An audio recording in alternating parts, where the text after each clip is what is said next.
ಮೊನ್ನೆ ಒಂದಿನ ನಾನು ಪಾರ್ಕಲ್ಲಿ ಇಬ್ಬರು ವೃದ್ಧ ದಂಪತಿಗಳನ್ನು ನೋಡಿದೆ.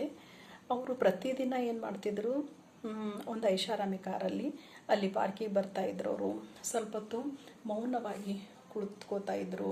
ಆಮೇಲೆ ಸ್ವಲ್ಪ ಹೊತ್ತು ಅಲ್ಲಿರೋ ಮಕ್ಕಳ ಜೊತೆಗೆ ಏನು ಮಾಡ್ತಾಯಿದ್ರು, ಆಟ ಆಡ್ತಾಯಿದ್ರು. ಕೊನೆಗೆ ಮನೆಗೆ ಹೋಗುವ ಸಂದರ್ಭದಲ್ಲಿ ಅಲ್ಲಿರೋ ಮಕ್ಕಳನ್ನು ಕರೆದು ಆ ಮಕ್ಕಳ ಕೈಯಲ್ಲಿ ಚಾಕ್ಲೇಟ್ ಅದೆಲ್ಲ ಕೊಟ್ಬಿಟ್ಟು ತುಂಬ ಖುಷಿಯಿಂದ ಅವ್ರೇನು ಮಾಡ್ತಾಯಿದ್ರು, ಮನೆಗೆ ಹೊರಡ್ತಾಯಿದ್ರು. ಇದು ಪ್ರತಿನಿತ್ಯದ ಅವ್ರದ್ದು ಒಂದು ಏನಾಗಿತ್ತು, ದಿನಚರಿ ಆಗಿತ್ತು.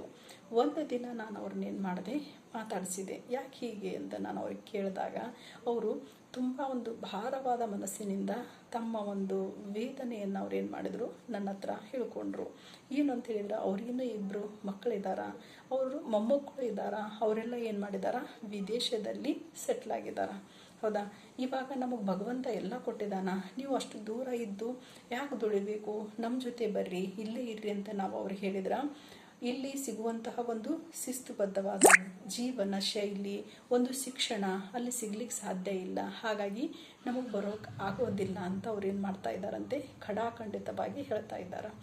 ಕೊನೆಗೆ ನಮ್ಮನ್ನಾದ್ರೂ ಅಲ್ಲಿ ಕರೆಸ್ಕೊಳ್ರಿ ಅಂತ ಹೇಳಿದ್ರೆ, ವೃದ್ಧಾಪ್ಯವನ್ನು ವಿದೇಶದಲ್ಲಿ ಕಳೆಯುವುದು ಅಷ್ಟು ಸುಲಭ ಅಲ್ಲ ಅಂಥೇಳಿ ಇವರನ್ನು ಸಹಿತ ಅಲ್ಲಿ ಕರೆಸ್ಕೊಳ್ಳೋದಕ್ಕೆ ಅವ್ರು ಒಪ್ತಾ ಇಲ್ಲ.